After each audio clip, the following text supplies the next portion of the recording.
বাউল আবুল হোসেন সরকার নিয়ে হালকা হইতেছে, বামেরা মিছিল বের করেছে, সেখানে আবুল হোসেন সরকার কেন গ্রেপ্তার সেটার জবাব চাইতেছে। শুনেন তো কেন গ্রেপ্তার করছে এটা তো পুলিশকে জিজ্ঞেস করলেই হয়। হাসিনার পুলিশ তো না, জবাব দিয়ে দিবে। মিছিল করে জবাব চাইতে হবে কেন? আচ্ছা, সে কি বলছে জানেন? শুনেছেন তো। এখন এই বাউলের মুক্তি চাইতেছে। অন্যদের ব্যাপারে কথা নাই, ওইখানে ফরাদ ভাই গেছেন, আপনারা জানেন উনি আমার মুরব্বী আর গুরুজন। উনি ওইখানে গেলে আমরা তো দমে যাই, কিছু কইতে পারি না। তাকে গ্রেফতার করে নিয়ে যাওয়ার মানে আমাকে আপনারা গ্রেফতার করেছেন। কারণ আপনারা যদি আগামী নির্বাচন সামনে রেখে খেলা করেন, এই দেশের জনগণ আপনাদেরকে ক্ষমা করবে না। আল্লাহর কথার কোনো গোয়া মাথা আমি কিছুই পাই না। মাথা কোনটা গোয়া কোনটা আমি পাই না। কেন পাই না? এই যে একটা কথা বলছে, আওয়ালুমা খালাকুল্লাহ ইশক। প্রতিবাদ করো। আর আপনাদের উদ্দেশ্যে বলবো, যদি শরীরে হালকা পরিমাণ ফিলিংস কাজ করে থাকে, ভিডিওটা শেয়ার করবেন। আমরা বাংলাদেশে আইনের সুশাসন চাই, আমরা বাংলাদেশে বাক স্বাধীনতা চাই। এবার আবুল সরকারকে নিয়ে মুখ খুলেছে পিনাকি ভট্টাচার্য সহ আরো অনেকেই। সম্মানিত দর্শক, আসসালামু আলাইকুম। আজকের ভিডিওটা অত্যন্ত গুরুত্বপূর্ণ এবং ইম্পর্টেন্ট। সম্মানিত দর্শক, আলোচিত আবুল সরকার, সম্মানিত দর্শক, তিনি আল্লাহকে নিয়ে কটূক্তি করায় কিন্তু গ্রেফতার হয়েছে। গ্রেফতারের পর থেকে তাকে নিয়ে ব্যাপক পরিমাণ আলোচনা এবং সমালোচনা চলতেছে। এবার আবুল সরকারের ভয়ঙ্কর রূপরেখা তুলে ধরেছে পিনাকি ভট্টাচার্য সহ আর অনেকেই। সম্মানিত দর্শক, আবুল সরকার একজন হাসিনার কাছের মানুষ। সম্মানিত দর্শক, পিনাকি ভট্টাচার্য আরো কিছু গুরুত্বপূর্ণ কথা বলেছে। আমি আপনাদের মাঝে কয়েকটা গুরুত্বপূর্ণ ভিডিও দেখাচ্ছি যে আবুল সরকারের কিছু গুরুত্বপূর্ণ কথা ওনারা তুলে ধরেছে। আবুল সরকার হাসিনার আমলে কি করত সবকিছু কিন্তু তুলে ধরেছে এই ভিডিওতে। সম্মানিত দর্শক, আমি বেশি কথা না বলে সরাসরি আপনাদেরকে সেই ভিডিওগুলো দেখাচ্ছি। অবশ্যই সম্পূর্ণ ভিডিওগুলা দেখে আপনাদের মূল্যবান মন্তব্য দর্শক কমেন্ট বক্সে কমেন্ট করে জানিয়ে যাবেন। চলে না দেরি না করে আমরা সম্পূর্ণ কথাগুলা আগে শুনে আসি। আমাদের দেশে যারা মাজার হামলা করে তারা ইহুদিদের চর। আমরা এক ধরনের ফ্যাসিস্ট শক্তিকে দেখেছি, ফ্যাসিস্ট শক্তির নেতৃত্বে ফ্যাসিস্ট রাষ্ট্র ব্যবস্থা গড়ে ওঠা দেখেছি। ধর্মীয় জাতিবাদ দেখছি, এটা কিন্তু ধর্মীয় ফ্যাসিজম। এই ধর্মীয় ফ্যাসিজম প্রথম দিন থেকে ৫ই আগস্টের পর থেকে মাজার ভাঙার মধ্য দিয়ে তাদের যাত্রা শুরু করেছে। আমরা বারবার এর প্রতিবাদ জানিয়েছি, সরকারকে জানিয়েছি, আমাদেরকে কতল করবারও হুমকি দেওয়া হয়েছে। কিন্তু এতদিন যাবার পরে যে ঘটনা আবুল সরকারকে নিয়ে হয়েছে, এটা আমাদের কাছে আর গ্রহণযোগ্য নয়। ফকির লালন শাহকে যখন জাতীয়ভাবে মর্যাদা দিয়েছেন, আমরা আপনাদের পেছনে থেকেছি। এই কৃতিত্ব আপনারা কিভাবে কলঙ্কিত করলেন আবুল সরকারকে গ্রেফতার করার মধ্য দিয়ে? আবুল সরকার প্রত্যেকটা আন্দোলনের সঙ্গে প্রথম থেকে আমাদের সঙ্গে যুক্ত। তিনি আমার পাশে ছিলেন। আপনারা তাকে গ্রেফতার করে নিয়ে যাওয়ার মানে আমাকে আপনারা গ্রেফতার করেছেন। আমি এটা মেনে নেব না। যদি আপনারা নিরাপত্তা সংক্রান্ত বিষয়ে আপনাদের কোন উদ্বিগ্নতা থাকে, তাহলে তাকে নিরাপত্তা হেফাজতে নিতে পারেন। কিন্তু আপনারা আমাকে কথা দিয়েছিলেন তার বিরুদ্ধে কোনো মামলা হবে না। এই মামলা দেওয়ার মধ্যে দিয়ে আপনারা বাংলাদেশের লুটেরা মাফিয়া শ্রেণী যারা প্রশাসনকে নিজের নিয়ন্ত্রণে রাখবার জন্য বন্ধ করে বক্তৃতা দেয়, আপনারা তাদের নির্দেশে আজকে আবুল সরকারকে তার বিরুদ্ধে মামলা দিয়েছেন। যারা মনে করেন যে প্রশাসনকে নির্বাচনের সময় তাদের অধীনে থাকতে হবে, এটাকে যারা গণতন্ত্র বলেন, আমি সেই গণতন্ত্রের নমুনা দেখাবার জন্য আপনারা প্রশাসনকে দিয়ে যারা আবুল সরকারকে আপনারা মামলা দিয়েছেন, আমরা আপনাদেরকে ফিরে ফেলেছি। কারণ আপনারা যদি আগামী নির্বাচন সামনে রেখে খেলা করেন, এই দেশের জনগণ আপনাদেরকে ক্ষমা করবে না। এর আগে শেখ হাসিনার আমলে বাউল, ফকির, বিভিন্ন ঘরানার যারা দরবার শরীফের মানুষের উপর অত্যাচার হয়েছে, অনেক রকম নির্যাতন হয়েছে, আমরা সেটা দেখেছি। আমরা আশা করেছিলাম যে এই সরকার আসার পরে এই নির্যাতন বন্ধ হবে, কিন্তু উত্তরোত্তর এই নির্যাতন বেড়েছে। আমি শুধু নির্যাতন বাড়িনি, আগামী নির্বাচনের আগে একটা বিশেষ পরিস্থিতি তৈরি করবার জন্য আবুল সরকার। তবে বাক স্বাধীনতার মানে এই না যে এই বক্তব্যটা যে দিল বাউল আবুল সরকার, বা তাকে মহারাজ আবুল সরকার বলা হয়ে থাকে। তো এই মহারাজ আবুল সরকারের মেয়ে, সেও একজন শিল্পী। জুলাই আগস্ট অভ্যুত্থানে যে এই আন্দোলনের পক্ষে বড় ধরনের ভূমিকা রেখেছিল, নতুন বাংলাদেশ চেয়েছিল। কিন্তু গতকালকে আফসোস করে সে বক্তব্য দিচ্ছিল যে নতুন বাংলাদেশে সে অনেক কষ্টে আছে। এখন কষ্টে কি তার সরকার রাখছে নাকি তার বাপ তারে রাখছে? বেসিক্যালি এখানে যে ঘটনাটা হয়েছে সেখানে বাউল গান, বাউল শিল্পী আর আবুল শিল্পী এটার মধ্যে মিক্সিং হয়ে গেছে। আমার কাছে মনে হচ্ছে, দেখেন সঙ্গীতের ক্ষেত্রটা অনেক বড়। যেমন আমরা ইসলাম ধর্মের অনুসারী, আমাদের মধ্যে কত মাঝহাব আছে, তরিকা আছে। কেউ ধর্মকে ব্যবহার করে টেরোরিজম মানে প্রচার করে, আবার কেউ হচ্ছে ধর্মকে ব্যবহার করে পিসফুল একটা নেশন, পিসফুল কান্ট্রি, পিসফুল জাতি হিসাবে মুসলিমকে রিপ্রেজেন্ট করে। ডিপেন্ড করতেছে জিনিসটা কে কিভাবে ব্যবহার করতেছে।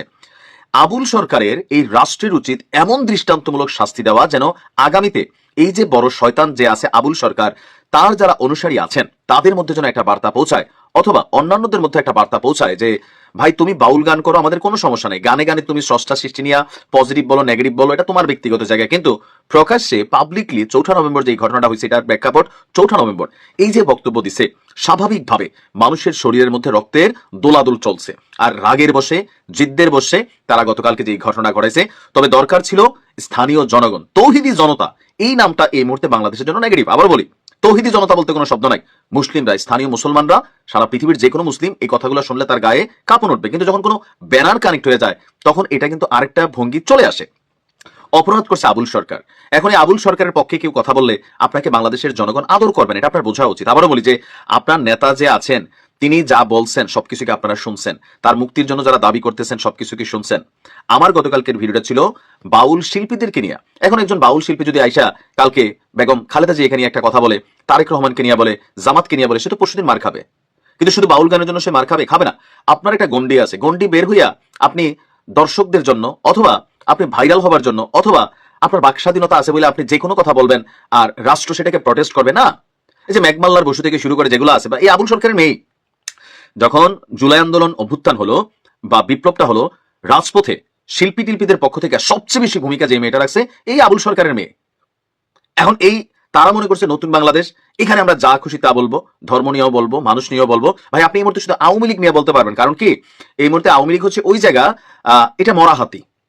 হাতি মরলে কি হয়, যে এখানে এসে যে কোনো মানুষ যে কোনো কিছু করতে পারে। আওয়ামী লীগের সময় মরা হাতিরা ছিল জামাত, বিএনপি, মোটামুটি অনেক কিছু বইলা হজম করা যেত। কিন্তু এখন সে আওয়ামী লীগ মরা হাতি। আপনি আওয়ামী লীগ নিয়ে বলতে পারবেন। আবুল সরকারের মেয়ের উদ্দেশ্যে বলতেছে, আপনি মন খারাপ করে কান্না করছেন, পরিবার কঠিন সময়, এটা আপনার বাপের জবানের কামাই। আপনার আব্বাকে আপনি বলছেন যে আব্বা তুমি যে এই কথাটা বলছো তুমি ঠিক বলো নাই। আমরা বাউল শিল্পীদের পক্ষে যারা গান করেন, একতারার পক্ষে যারা গান করেন, আমরা বাউল গানের পক্ষে। কিন্তু আপনি শিল্পী হইয়া একটা গোষ্ঠীকে এখানে রিপ্রেজেন্ট করার নামে আপনি এই ধরনের মানে কথাবার্তা বলবেন, আর একটা মুসলিম সংখ্যাগরিষ্ঠ দেশ, এই দেশের মানুষ চুপ থাকবে কেন মনে হলো? আমাদের প্রতিবাদের জায়গাগুলো হওয়া উচিত আইনি ভাবে, যে বাউল সরকার, আবুল সরকার সে গ্রেপ্তার হয়েছে, দৃষ্টান্তমূলক শাস্তি দেবে। যে জামিন 3 দিন পরে দিয়ে দিল, ফরহাদ মাজার ওনার পক্ষ নিচ্ছেন, এরকম এক শ্রেণীর মানুষ আছেন তারা পক্ষ নিচ্ছেন। আবুল সরকার যেটা অন্যায় করছে তার জাতির কাছে ক্ষমা চাইতে হবে, এরকম সিস্টেমে করা যেত। কিন্তু ধরেন এখন তার অনুসারী যারা, তাদেরকে ধরে মারধর করা, তারা তার মুক্তির জন্য নামবে। এই দেশে শয়তানের অনুসারী আছে, সারা পৃথিবীতে শয়তানের অনুসারী আছে, তাই না? তো তাদেরকে মারধর করা, তাদের বাড়িঘর ভাঙচুর করা, এটা আসলে কোনোভাবেই কানেক্টেড হওয়া উচিত না। তাদের সাথে রাজপথে কথা হবে, আপনি তো এটা প্রটেস্ট করবেন, দেশে আইন শৃঙ্খলা বাহিনী আছে, আমাদের দরকার কি আইনের সুশাসন। আবুল সরকারের দৃষ্টান্তমূলক শাস্তি আমি ব্যক্তিগতভাবে দাবি করছি, কারণ দিন শেষে আমি একজন মুসলমান। আজকে যদি এটা হিন্দু ধর্মকে নিয়েও বলতো আমি ওইটার পক্ষ নিতাম, কারণ দিন শেষে আমি একজন মানুষ, আমি সমাজের শান্তি বিশ্বাসী, আইনের শাসনে বিশ্বাসী। আর আইন শৃঙ্খলা বাহিনীর, রাষ্ট্রের উচিত এই ধরনের ঘটনাতে তাদেরকে যে প্রটেস্ট করতে নামবে। আজকে ছাত্রলীগ দেখলে আপনারা দৌড়াচ্ছেন, কিন্তু আবুলের পক্ষে আবুল লীগ যারা নামতেছে তাদেরকে কেন আমরা রাস্তায় নামতে দিচ্ছি? আবুল যে কাজটা করছে সেটা তো অন্যায় করছে, তাহলে এদেরকে কেন রাস্তায় নামতে দেওয়ার সুযোগ হবে? এদেরকেও গ্রেপ্তার করবেন। যে লেভেলের কোনো অপরাধীর পক্ষে কেউ যদি কথা বলে তাকে গ্রেপ্তার করতে হবে। আর গ্রেপ্তার না করার কারণে মাঝখানে রাজপথে কি হচ্ছে? সংঘর্ষ হচ্ছে। আমরা প্রত্যেকেই ধর্ম, মত, বর্ণ নির্বিশেষে এক একটার অনুসারী। আপনার কাজটা আপনি করেন, তবে আপনার কথার দ্বারা, আপনার কর্মের দ্বারা অন্য মানুষ, অন্য গোষ্ঠী, অন্য ধর্ম, অন্য জাতি, অন্য বর্ণ, তারা যেন আঘাতপ্রাপ্ত না হয়। আবুল হোসেনকে শুধুমাত্র জেলে রাইখা 4 দিন পরে মুক্তি দিয়ে দিলেন? নও, দৃষ্টান্তমূলক শাস্তি দিতে হবে। তুমি তোমার বাউল গানকে ব্যবহার করে, প্ল্যাটফর্মকে ব্যবহার করে যা করছো, এটা ক্ষমার যোগ্য অপরাধ। দেখা যাক কি হয়। তবে এটা নিয়ে তৌহিদি জনতার ব্যানার, এই ব্যানার আপনি নিজেও জানেন আপনার কোন ব্যানারে কে ব্যবহার করে এটা দিয়ে আরেকটা ঘটনা ঘটাই দিবে। ফুয়াদ ভাই আপনি নিজেই একটা ইনস্টিটিউট, আপনার ওদের মিছিলে তো যাওয়ার দরকার নাই, তাই না? আপনি একা বক্তব্য দিয়ে প্রতিবাদ করেন। এই সমস্ত গান্ধা বামেদের কাছে যে আপনি দাঁড়াইলে তো মুশকিল আমাদের হয়ে যায়, আমাদের জন্য। ওরা তো আপনাকে কখনো অন করেনি ফুয়াদ ভাই, করবেও না। হুদাই আপনি ওদের সাথে যাইতেছেন। যাই হোক, ফরহাদ ভাই বলছেন যে সব আন্দোলনে নাকি আবুল হোসেন ওনার পাশে ছিল। শোনেন ফরহাদ ভাইয়ের কথা শোনেন। আবুল সরকার প্রত্যেকটা আন্দোলনের সঙ্গে প্রথম থেকে আমাদের সঙ্গে যুক্ত। আমরা ফরহাদ ভাই আপনার কথা বিশ্বাস করি, কিন্তু আপনার পাশে আপনি ফরহাদ ভাই একজন ফ্যাসিবাদের দালালকে, হাসিনা মুজিব পূজারীকে কিভাবে জায়গা দিলেন? সে তো আপনারা স্যাপোর্টাস করতে আসতেছে। আজ আমরা মুজিব বন্দনার হাসিনা বন্দনা শুনি তার কাছ থেকে। হ্যাঁ শুনেন। বাঙালি জলদি কইরা যায় তোরা আয় আয় রে আমার শেখ হাসিনার গায়ে তোরা আয় রে আমার শুভ এমপির গায়ে তোরা আয়। বুঝেছেন তো ফরহাদ ভাই, যাকে তাকে আশেপাশে জায়গা দিয়ে না। মাঝে মাঝে আপনি এমন কিছু করেন যে আমরা বিভ্রান্ত হয়ে যাই। আপনি ইসকনের চিন্ময়ের সাথে দেখা করছেন, এত খাতির আপনার চিন্ময়ের সাথে, তাদের দাবির পক্ষে দাঁড়াইছেন পর্যন্ত। এটা তো আমাদেরকে বিভ্রান্ত করে দেয়। যাই হোক, আমরা তখন বেদনাহত হয়ে শুধু দেখতে থাকি যে ফরহাদ ভাই কি করতেছে। আপনি মানিকগঞ্জে বাউল সম্মেলনে যাবেন বলছেন, ভালো কথা। আপনি বলছেন আপনিও যাবেন, আপনাকে পেটাইলে পেটাক, এটা কি কথা বললেন ফরহাদ ভাই? আপনি এসব কি বলেন ফরহাদ ভাই? বাউল সম্মেলন নিয়ে তো কেউ কোনো কিছু বলেও নাই, বাধাও দেয় নাই। আর আপনাকে কেন পেটাবে? বাংলাদেশে কারে তো সাহস আছে আপনাকে গায়ে হাত তুলবে? আপনি বিষয়টাকে এমন ভাবে উপস্থাপন করতেছেন যেন বাংলাদেশের মানুষ বাউল গানের বিরুদ্ধে দাঁড়াইছে। বিষয়টা তো তা না ফরহাদ ভাই, মোটেও না। দাঁড়াইছে আপনার ভাষায়, আপনি যেটা সবসময় বলে আসছেন, আপনার ভাষায় খায়া না খায়া আল্লাহ খোদার বিরুদ্ধে কথা বলায়। তা আপনি বলতেছেন যে আবুল হোসেন সরকার ইসলাম অবমাননা করে নাই, তো তাইলে তো মুরব্বী হিসেবে আপনার বোঝানো উচিত, একটা ভিডিও বানায় লিখে হোক, যে এটা বুঝায় দেওয়া যে এটা ইসলাম ধর্ম অবমাননা না। করেন আপনি, আমরা শুনি, বুঝি, আমরা শিখি, সবাই শিখুক। আপনাকে তো সবাই মুরব্বী মানে। আর যদি আপনার মতে ধর্ম অবমাননা নাই করে, তাইলে আদালতে তো খালাস দিয়ে দিবে, জামিন দিয়ে দিবে। আইনকে বাধা দিচ্ছে কেন রাস্তায় বলেন? এই আবুল হোসেন তো ধান্দাবাজ। মুজিবের বন্দনা করিছে, হাসিনার বন্দনা করিছে, এখন বিএনপির হয়ে ভোট চাচ্ছে। বিএনপির মিটিং এ কিন্তু এগুলো কথা কইছে। ওইখানে দেখেন, সামনে হলো জাতীয় নির্বাচন। আমার আফরোজা খান রিতাফা নমিনেশন পাইছে না ধানের শীষে, সামনে ধানের শীষ প্রতীকে আফরোজা খান রিতাফার জন্য আমি আপনাদের কাছে দোয়া চাই, ভোট ভিক্ষা চাই। দেখেছেন তো? ওই যে বিএনপির প্রোগ্রামে যায় যে সমস্ত কথাবার্তা কইছে, বিএনপির একটা লোক উঠে যায়, তাকে ঠেকাইলো না কেন? বিএনপি তো ওয়াজে যে কার বিরুদ্ধে, বিএনপির বিরুদ্ধে কথা বললে তো একেবারে ওখানে আলেমদের সাথে ঝগড়াঝাটি, গালাগালি এই সমস্ত করে। তো দেখবেন দু একটা, দেখবেন যে বিএনপি যে কি করে ওয়াজের ইয়েতে উঠে, মঞ্চে উঠে আলেমদের সাথে কি করে, দেখবেন তো। ওইখানে যে তারা কেন ঠেকায় না? তো আবুল হোসেন বলতেছে মাজার ভাঙার বিরুদ্ধে বলতেছে, তাই না? শুনান তো একটু আরেকবার। এমনি তো 200-র উপরে মাজার ভেঙে ফেলাইছে, আপনারা জানেন তো? 200-র উপরে বাংলাদেশে মাজার ভেঙে ফেলাইছে। এখন একটু বন্ধ হয়েছে। কেন বন্ধ হয়েছে? সামনে যে নির্বাচন, একটু গ্যাপ দেই, নাহলে এখনো যদি মাজার ভাঙতে থাকি তাহলে কিন্তু আর ভোট পাবো না। এই জন্য তারা এখন একটু অব্য দিছে, একটু জিরাইতেছে। নির্বাচন হয়ে গেলে যদি তারা ক্ষমতা যায়, আবার আমাকে বাড়ি ঘর শুদ্ধ ভাঙ্গা করবো, খালি মাজার না। তো বাংলাদেশে মাজার নিয়ে ঘৃণা উৎপাদন করছে কে? সেকুলারেরা। মাজার ঘৃণার সবচেয়ে বড় কালচারাল এসেট হচ্ছে সৈয়দ ওয়ালিউল্লাহ লাল সালু। নাটক হয়েছে, সিনেমা হয়েছে, পাঠ্য হিসেবে পড়ানো হয়েছে, এখন সেকুলাররা মাজার প্রেমী হয়ে গেছে। কি তাজ্জব! মৌলানা আবুল কালাম আজাদের একটা বই আছে উর্দুতে, ঘুবারে খাতির নাম, জেলখানায় বসে এটা লিখেছিল। তো ওইখানে উনি মাজার নিয়ে কিছু কথা বলছেন। এখানে কিন্তু ওনার খুব অরিজিনাল কিছু চিন্তা আছে। উনি বলছেন কবর এবং মাজারকে ধর্মীয় শক্তি হিসেবে দেখার বিরোধিতা করছে মৌলানা আজাদ।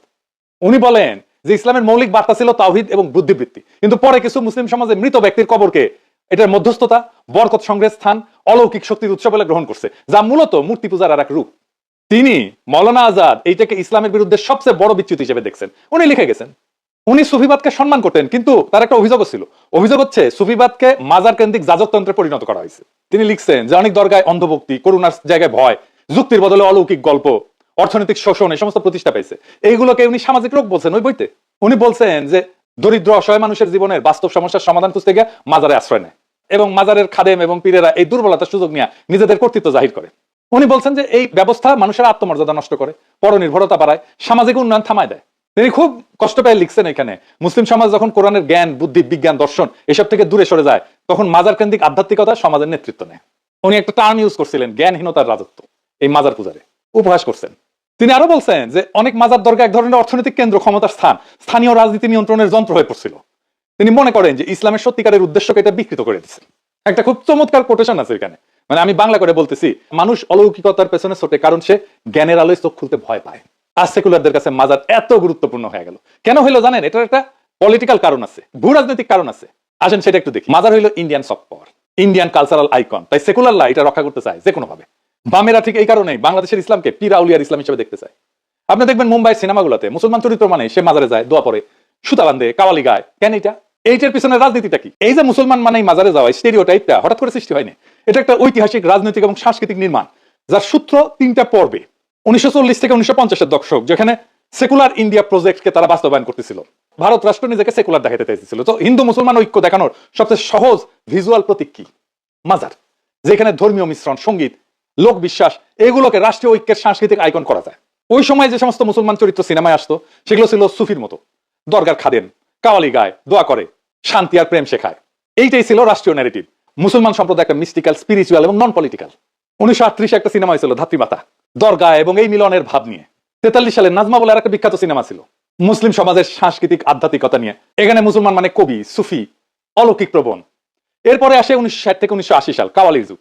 বলিউডের বাণিজ্যিক স্টেরিওটাইপ। এই যুগে বলিউড বুঝাইলো যে মাজার, সঙ্গীত এবং কাওয়ালি এটাই হইতেছে হিট ফর্মুলা, ইমোশন, মিউজিক এবং এক্সোটিকনেস।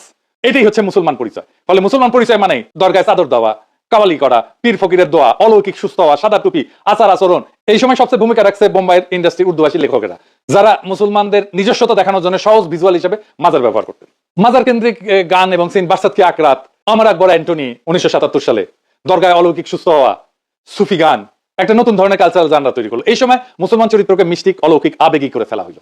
এইটা ভারতীয় জাতি নির্মাণের ন্যারেটিভের সাথে মানানসই। মুসলিমরা নন থ্রেটনিং স্পিরিচুয়াল মাইনরিটি। এরপরে আসলে 1990 থেকে 2000 সাল, মিডিয়া এবং পলিটিক্যাল মোমেন্ট। মুসলমান মানে দরগা প্রেম, দোয়া। 1992 বাবরি মসজিদ ভাঙা হলো। তারপরে বলিউডে মুসলমান চরিত্র ফের এই হার্মলেস ভিজুয়ালে ফিরে নিয়ে যায়। এই সময় মুসলমান চরিত্রকে তিন ভাবে দেখানো হয়: মাজার ভক্ত, প্রেমিক প্রেমিকা, নিরীহ দোয়া করা বুড়া মুসলিম যিনি নায়ককে আশীর্বাদ করেন, কাওয়ালি প্লাস ধর্মীয় মিষ্টিক পটভূমি যা মুসলমান সমাজকে সাংস্কৃতিকভাবে রঙিন কিন্তু রাজনৈতিকভাবে অসক্রিয় দেখায়। যেমন ধরেন ফিজা, রিফিউজি, সাওয়ারিয়া। এইখানে যে মুসলিম ভিজুয়াল পুরোপুরি মাজার থিমড। এমনকি যোধা আকবরেও দেখবেন মাজারে দোয়া গ্রহণে, মাজারে দোয়া নেওয়ার দৃশ্য।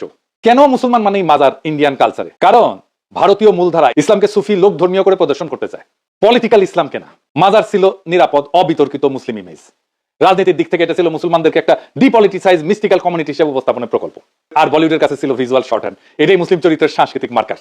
তার মানে মাজার কেন্দ্রিক যে মুসলিম ইমেজ আসলে একটা নিয়ন্ত্রিত উপস্থাপন। এটা মুসলিম সমাজের বাস্তব বৈচিত্র্য মুছে দিয়া তার সফট, মিউজিক লাভিং, স্পিরিচুয়াল, নন থ্রেটেনিং মাইনরিটি হিসেবে উপস্থাপন করে। এখন আসেন বাংলাদেশের সাধারণ মানুষ ধর্ম অবমাননার প্রতিক্রিয়া কেন দেখাবে? বাংলাদেশের সাধারণ মানুষ ধর্ম অবমাননার প্রতিক্রিয়া দেখাবে কেন জানেন? এটা একটা গভীর রাজনৈতিক, সাংস্কৃতিক কারণ আছে এবং অর্থনৈতিক কারণ আছে। বাংলাদেশ একটা দরিদ্র রাষ্ট্র। এই রাষ্ট্রের বেশিরভাগ নাগরিক দরিদ্র। তাদের জীবনে কোনো স্বপ্ন নাই, কোনো সার্থকতা নাই। সন্তানকে ভালো মতো খাওয়াইতে পারে না, অসুখের চিকিৎসা পায় না, শৈশবে শিক্ষা পায় না, যৌবনে কাজ পায় না, উৎসবে আনন্দ করতে পারে না। এদের জীবনে তো কোনো হাসি নাই, কান্নাও গেছে শুকায়। এদের একটাই সম্পদ, একটাই স্বপ্ন, যদি পরকালে খোদা তাআলার দয়া হয় তাহলে হয়তো বেহেশতে ঢুকতে পারবে। এই জন্যই বাচ্চাকে মাদ্রাসায় দেয়। সে জানে একজন আলেমের সুপারিশ খোদা তাআলা শোনেন। তার একটা ইহকাল আপনারা দিতে পারেন নাই, তার পরকালের স্বপ্ন আপনি কায়দা নিতে চান কোন অধিকারে, কোন সাহসে? সারাক্ষণ খোঁচান আপনার প্রগতিশীলতার কুরকুরে দিয়া।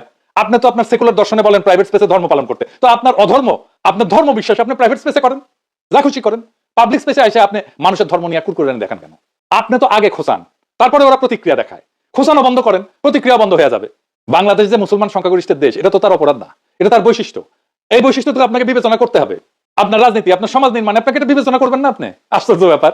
আপনার তো ইউরোপে আসলে তো ক্রিসমাস দেখলে, ক্রিসমাস ট্রি দেখলে, ক্রিসমাসের সাজানো দেখলে আপনার তো গা চুলকায় না। কিন্তু বাংলাদেশে আপনার কোরবানি নিয়ে চুলকানি কেন? নামাজ নিয়ে চুলকানি কেন? মসজিদে আজান নিয়ে চুলকানি কেন? হিজাব নিয়ে চুলকানি কেন? পাইছেন কি? এত চুলকানি থাকলে ইউরোপে চলে আসেন, নয়তো ইন্ডিয়া চলে যান। আদর করে ইন্ডিয়ায় রেখে দিবে। বাংলাদেশে পড়ে আছেন কেন রে ভাই? আপনিও শান্তি পান, বাংলাদেশের মানুষের শান্তি পাক। অশান্তির মধ্যে থাকার কোনো দরকার আছে? বাংলাদেশকে যদি সত্যিকার অর্থে শান্তিপূর্ণ একটা সমৃদ্ধশালী রাষ্ট্র হিসেবে তৈরি করতে চান, ইনসাফপূর্ণ রাষ্ট্র হিসেবে তৈরি করতে চান। সম্মানিত দর্শক, এই যে ভিডিওগুলা দেখেছেন, পিনাকির কথাগুলা শুনেছেন, আরো কয়েকটা ভিডিও দেখিয়েছি, সম্পূর্ণ কথাগুলা শুনেছেন। অবশ্যই আপনাদের মূল্যবান মন্তব্য দর্শক কমেন্টে জানাবেন।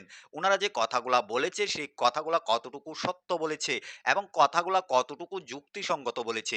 সম্মানিত দর্শক, ভিডিওটা ভালো লাগলে সর্বোচ্চ পরিমাণ শেয়ার করে সবাইকে দেখার সুযোগ করে দিবেন। সবাই ভালো থাকবেন, সুস্থ থাকবেন। পরবর্তী কোনো একটা ভিডিওতে আপনাদের সাথে দেখা হবে। আসসালামু আলাইকুম।